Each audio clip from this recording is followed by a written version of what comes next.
So my talking points for this video, what it means to come back to yourself.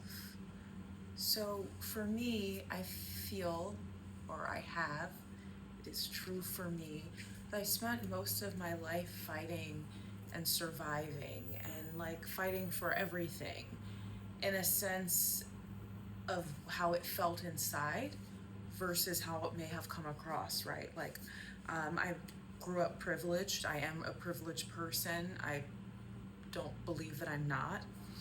I believe most people are if they actually take the time to think about it, but I 100% grew up in a privileged way.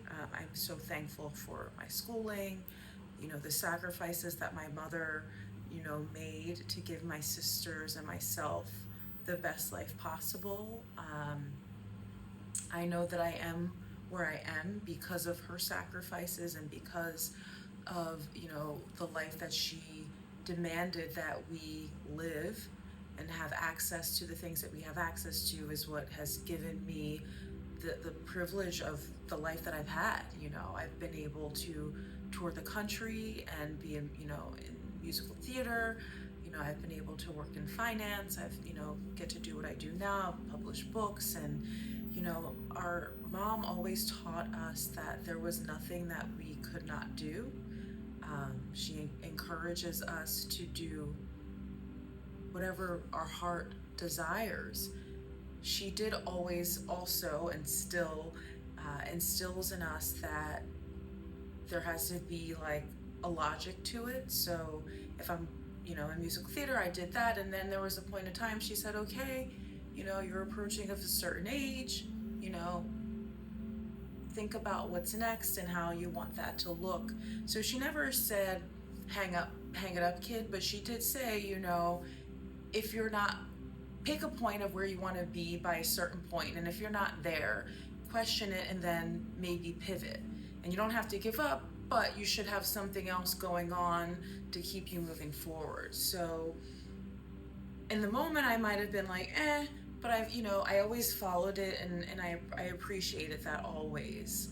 And even still to this, to this day, I will question myself and ask myself, does this make you happy? Is this how you want to spend your time? And the last several years, I would say that I was happy. I am happy, especially now. But it's interesting that through the different seasons of my life, what I was chasing and the things that were important then aren't important now. And I guess that's also just a part of, life and growing up. But I guess not true, because some people, they get to one point and that's, all that there is. Or not all that there is, but that's where they stop. So for a long time, I was chasing something that just didn't exist and doesn't exist, right? You get to the point where you make your real first money, and that varies it's all relative, right? So I'm not talking about a specific dollar amount. I'm talking about the moment where you're like, oh, like I have like extra money, right? Or I have money, depending on wherever you are. Again, I said it's relative. And for a while, and for a long while, that was all I would chase, was just like money.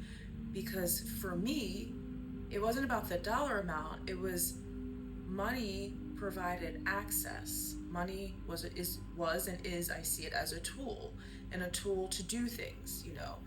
Some people use that tool to purchase, material items. Other people, will go have experiences. But there's no right or wrong. It's just, how you choose to, use that, resource and tool, right?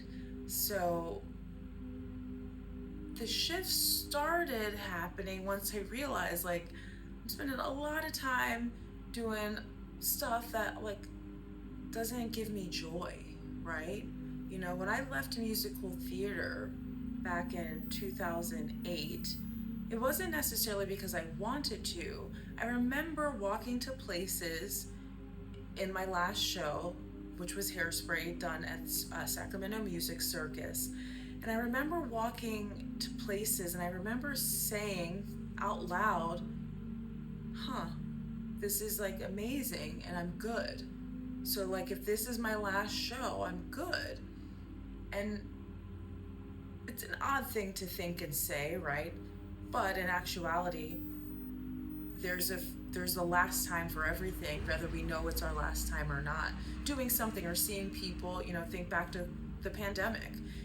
March 13th was the last day some of us saw a lot of people, for various reasons. That was the last day you walked out of your office, and some people you've never seen again, never heard from again. So that was kind of like a weird, like, moment for myself. Because when I came back, that's when the housing market, collapse, happened. I remember listening to Obama talk on TV, and I think this was also where the airplane landed in the Hudson. So there was like a bunch of like weird things going on. I was still auditioning, but with the crash, it was just like, if you weren't if you weren't a name, whether it be an A, B, C, or D-list actor, you weren't getting anything, right? You were making it to the end. I was making it to the end, but nothing, was going forward because everyone was hiring their friends and things were kind of just freezing. So I didn't work for a year, which is pretty crazy. Like, I worked, but not in theater. And up until that point, the majority of my income was, from touring and theater. So then that's when I shifted into, the corporate world, and I had the privilege to be able to do that. So it's interesting, right? Going from one thing where you're a performer, so, you're 9 to 5, you're in the studio dancing, singing, acting, learning lines, learning music, there really isn't much to take home. Because once you know the show, right? And, you're performing it, so then fast forward into, corporate, where things are it's just different. It's more regimented. I liked it, loved it. I still do, but then, now I'm in a place where I'm like, I would love to have, that creativity, that funness.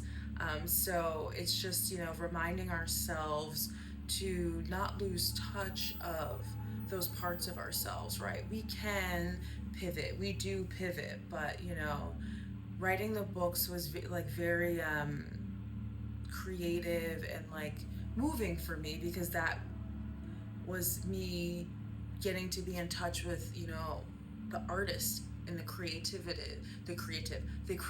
that is, still inside. I still sing for myself, and, I love it. And sometimes I wonder what would happen if I just went to an audition tomorrow. Like, I probably would book it, right? Because I'm not invested. And when that was all I wanted to do, and I would, give anything to have that, I wouldn't, get, what I wanted. So it's just funny, how that works out, right? So all of this, well, that was a long, to say that we should always just be thinking about what we're doing, why we're doing it, and making sure we're happy and that we're moving in the direction in which we want to be moving. And if something's stagnant, what can we change? What should we change, right? Just because you've done something doesn't mean you have to continue doing it. And just because you've done something in a particular way doesn't mean that you have to continue to do it in that particular way. We're always able to change and pivot, and that's the beauty of being an adult, the beauty of not even being an adult, of being human, just do something different. And, if you're not happy, change. We get this one life, and, there's so many different options and ways for us to exist.